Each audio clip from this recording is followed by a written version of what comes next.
Inde. Smita. En entrant dans la cahute, Smita remarque immédiatement l'expression de sa fille.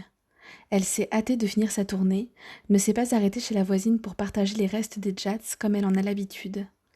Elle a couru au puits prendre de l'eau, a déposé son panier de joncs et s'est lavée dans la cour. Un seau, pas plus. Il faut en laisser pour Lalita et Nagarajan.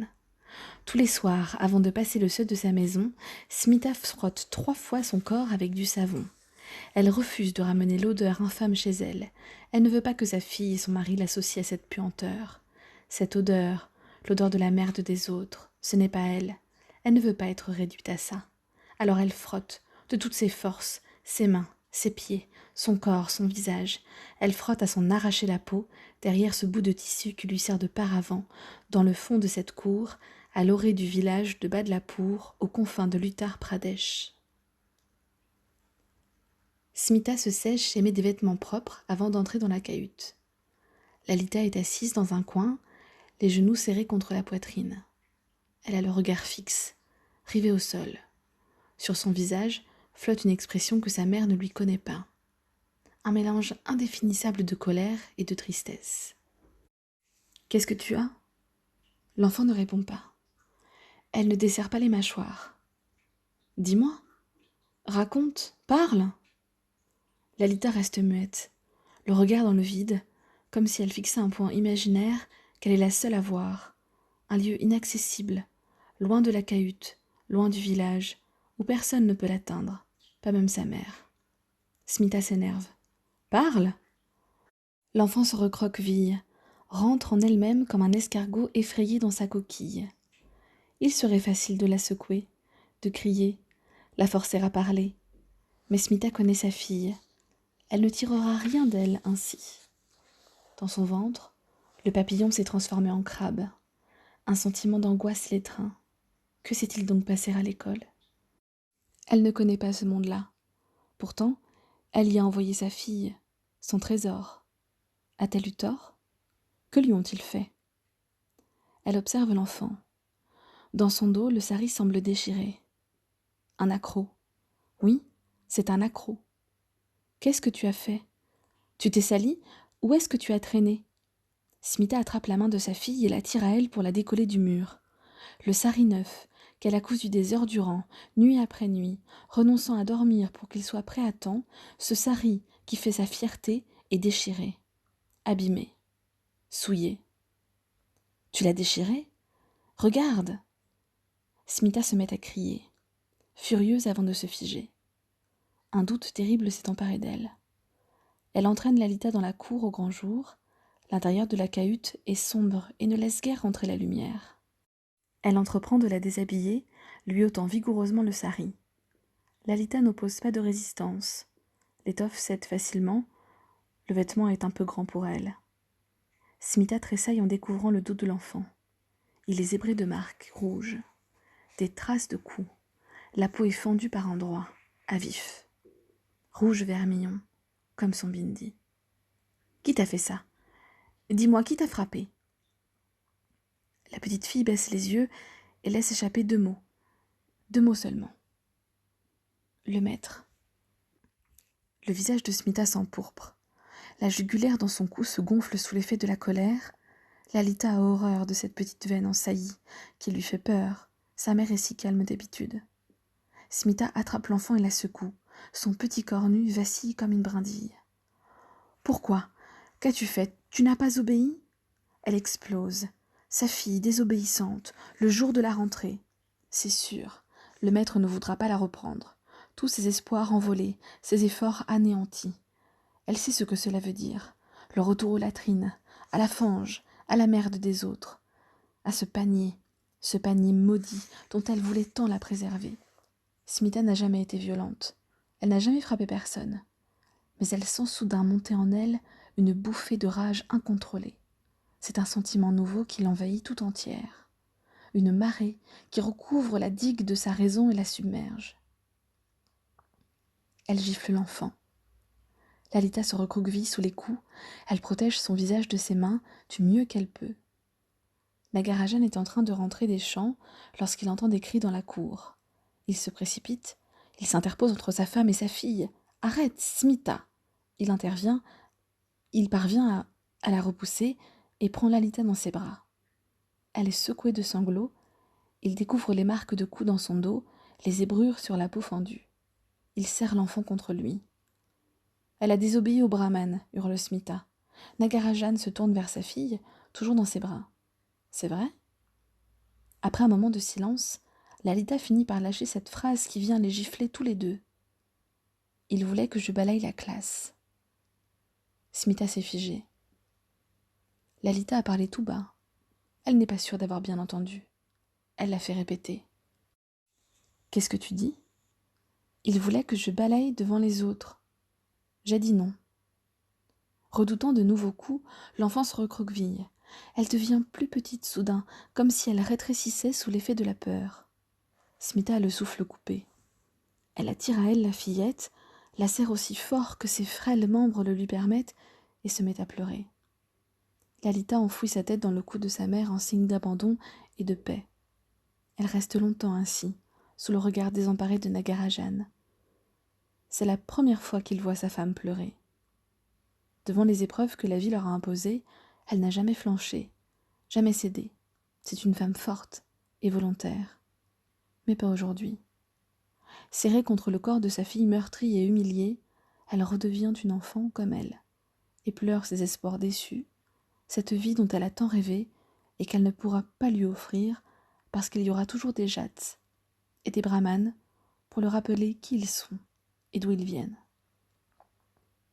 Le soir, après avoir couché et bercé Lalita, qui s'est finalement endormie, Smita laisse sortir sa colère. Pourquoi a-t-il fait ça ? Ce maître, ce brahmane, il était pourtant d'accord pour accueillir Lalita avec les autres enfants, les enfants des Jats. Il a pris leur argent et leur a dit d'accord. Cet homme, Smita le connaît, et sa famille aussi. Sa maison est au centre du village. Elle nettoie ses latrines tous les jours. Sa femme lui donne du riz, parfois. Alors pourquoi ? Soudain, elle repense aux 5 lacs que Vishnu avait remplis du sang des kshatriyas lorsqu'il avait défendu la caste des brahmanes.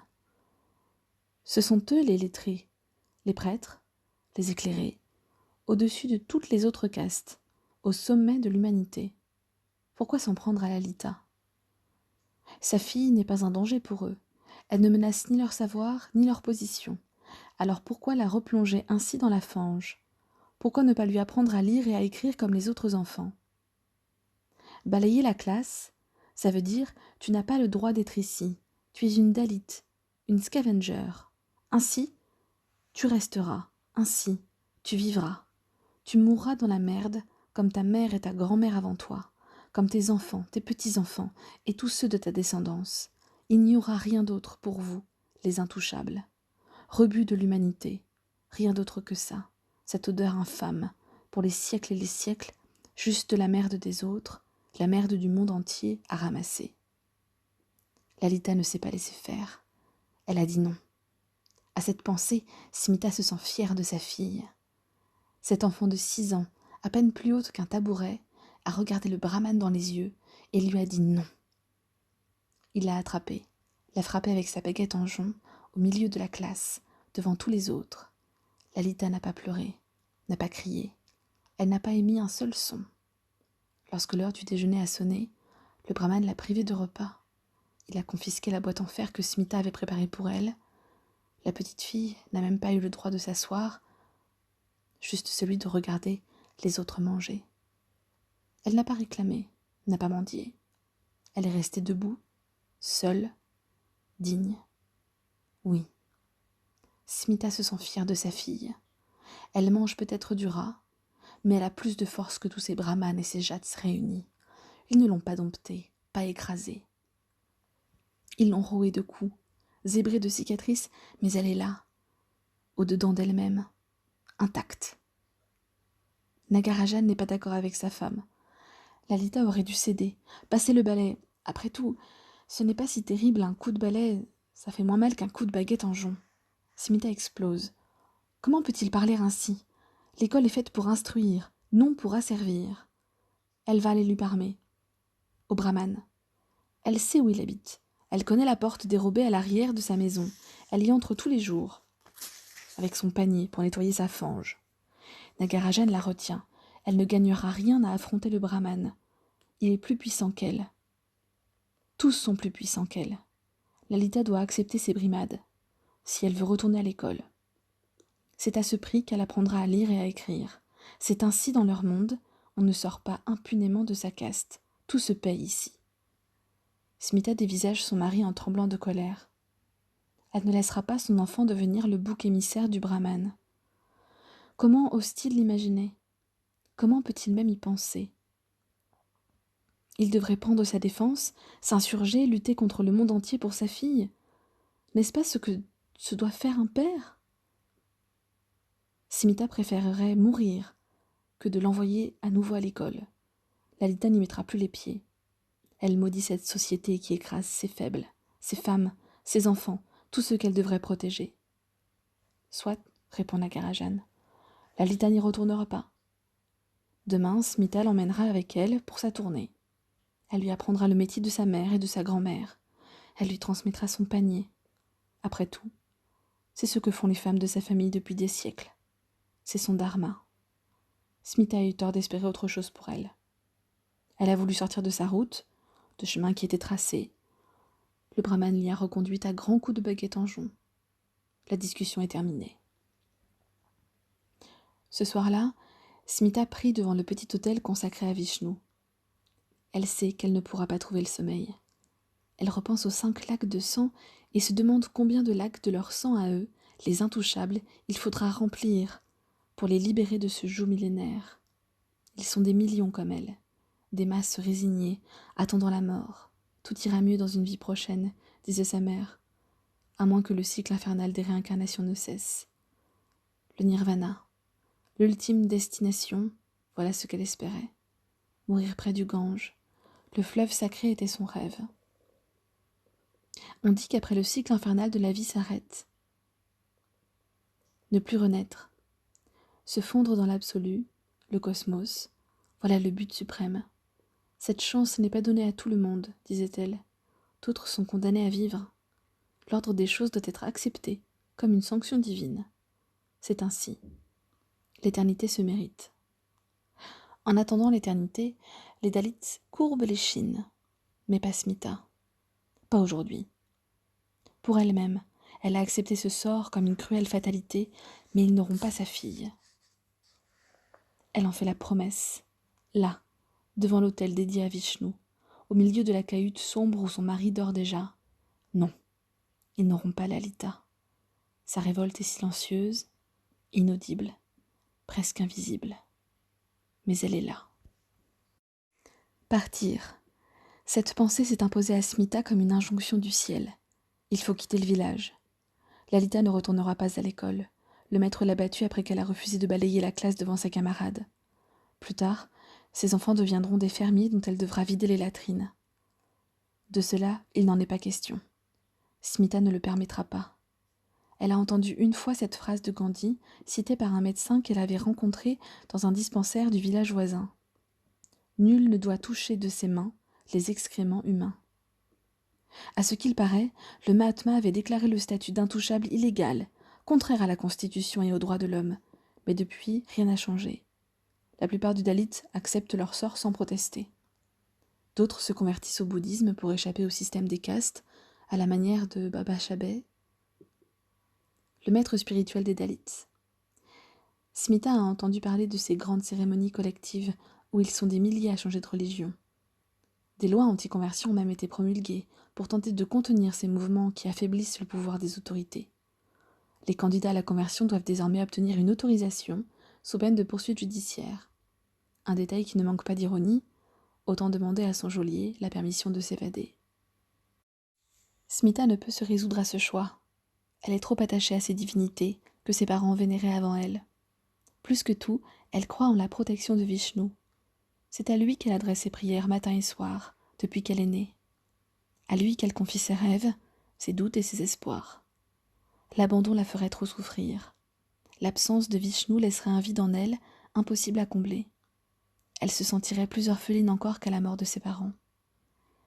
Elle n'est en revanche guère attachée à ce village qui l'a vu grandir. Cette terre souillée qu'elle doit nettoyer jour après jour, inlassablement, ne lui a rien donné, rien offert d'autre que ces rats faméliques que Nagarajan rapporte le soir, triste trophée. Partir. Fuir cet endroit. C'est la seule issue. Ce matin, elle réveille Nagarajan. Il a dormi profondément alors qu'elle n'a pas trouvé le repos. Elle envie la tranquillité du sommeil de son mari. La nuit, il est un lac dont nul remous ne vient troubler la surface alors qu'elle-même s'agite des heures durant. L'obscurité ne la délivre pas de ses tourments, mais au contraire les réverbère, leur donne un terrible écho. Dans le noir, tout lui paraît dramatique et définitif. Elle prie souvent pour qu'il s'arrête, ce tourbillon de pensées qui ne la laisse pas en paix. Elle reste parfois des nuits entières, les yeux grands ouverts. Les hommes ne sont pas égaux devant leur sommeil, pense-t-elle. Les hommes ne sont égaux devant rien. Nagarajan s'éveille dans un grognement. Smita le tire de sa couche. Elle a réfléchi. Il faut quitter le village. Ils n'ont rien à attendre de cette vie-là, cette vie qui leur a tout pris. Il n'est pas trop tard pour Lalita. La sienne ne fait que commencer. Elle a tout, sauf ce que les autres vont lui enlever. Smita ne les laissera pas faire. Ma femme divague, pense Nagarajan. Elle a encore passé une nuit agitée. Smita se fait pressante. Ils doivent partir à la ville. On raconte que là-bas, il y a des places réservées pour les Dalits dans les écoles et les universités. Des places pour les gens comme eux. Là-bas, Lalita aura sa chance. Nagarajan secoue la tête. La ville est une illusion, un rêve de pacotille. Les Dalits s'y retrouvent sans abri, agglutinés sur les trottoirs ou dans des bidonvilles qui pullulent à la lisière des agglomérations, comme des verrues sur un pied. Au moins ici, ils ont un toit et de quoi manger.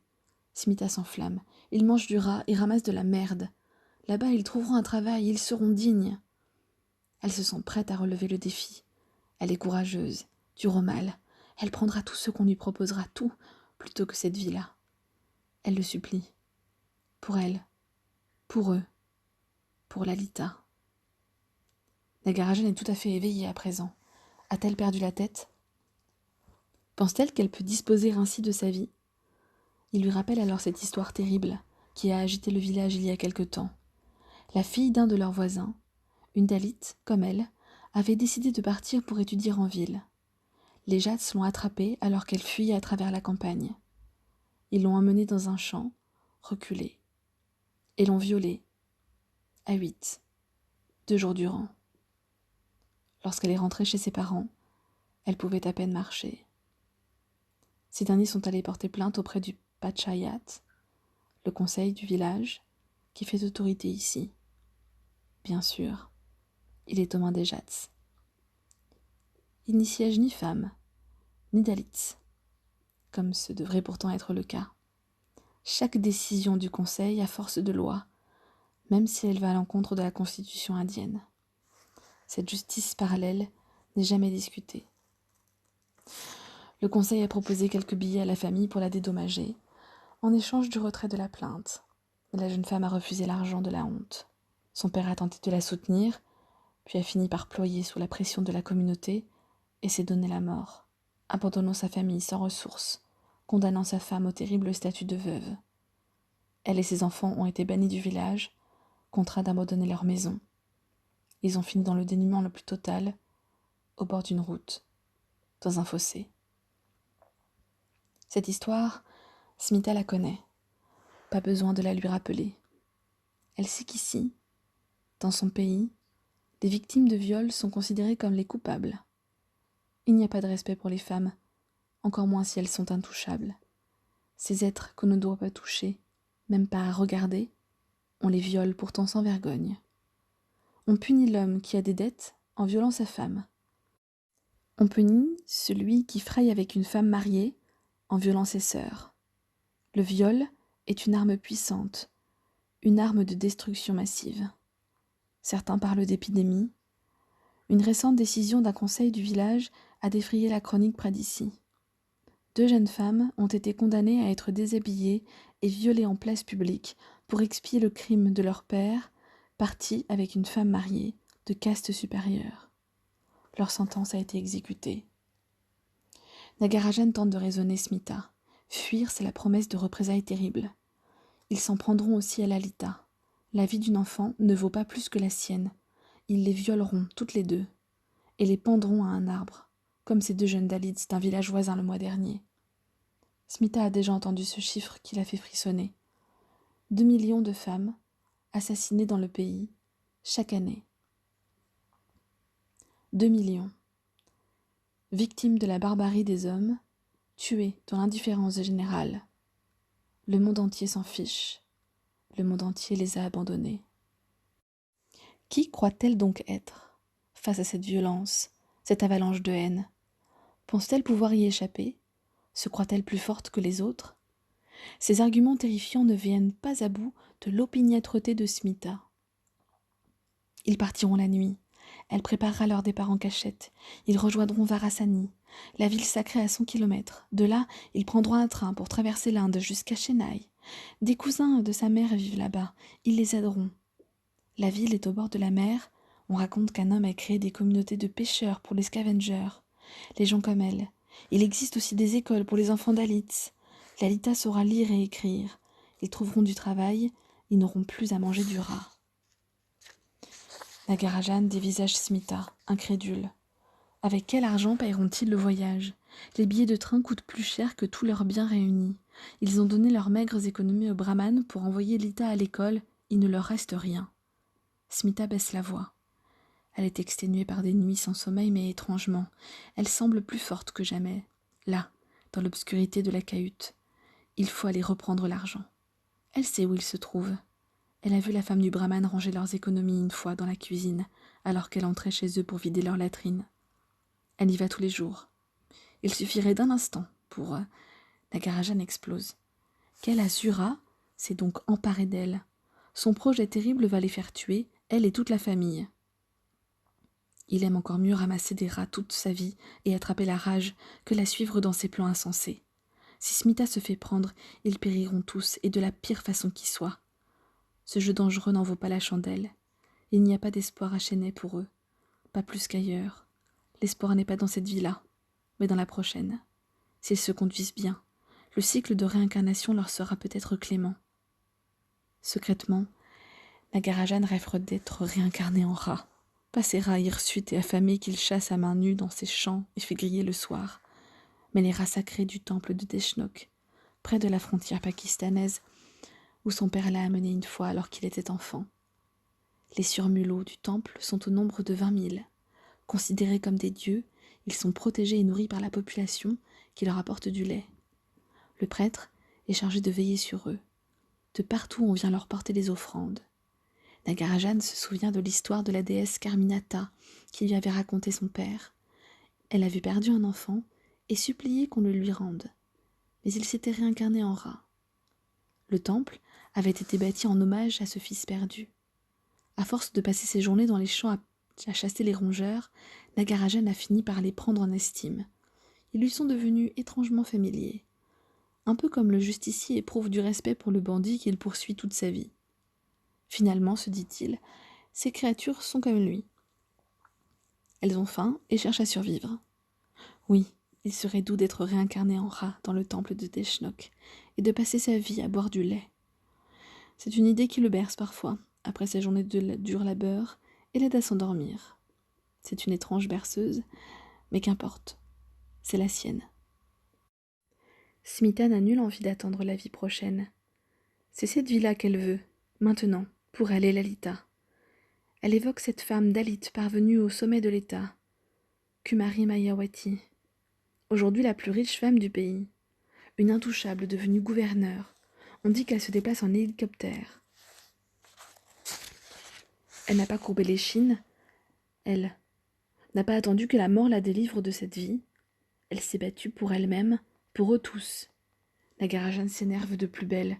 Smita sait bien que rien n'a changé. Cette femme qui s'est élevée en prêchant la cause des Dalits n'en a plus rien à faire d'eux. Elle les a abandonnés. Elle vole dans les airs et eux rampent dans la merde. Voilà la vérité. Il n'y aura personne pour les tirer d'ici, de cette vie, de ce karma. Ni Mayawati, ni les autres. Seule la mort les en délivrera. En attendant, ils resteront ici, dans ce village où ils sont nés et ont toujours vécu. À ces mots assénés comme un coup de machette, Nagarajan sort de la cahute. Soit, se dit alors Smita. Si tu ne veux pas venir, je partirai sans toi.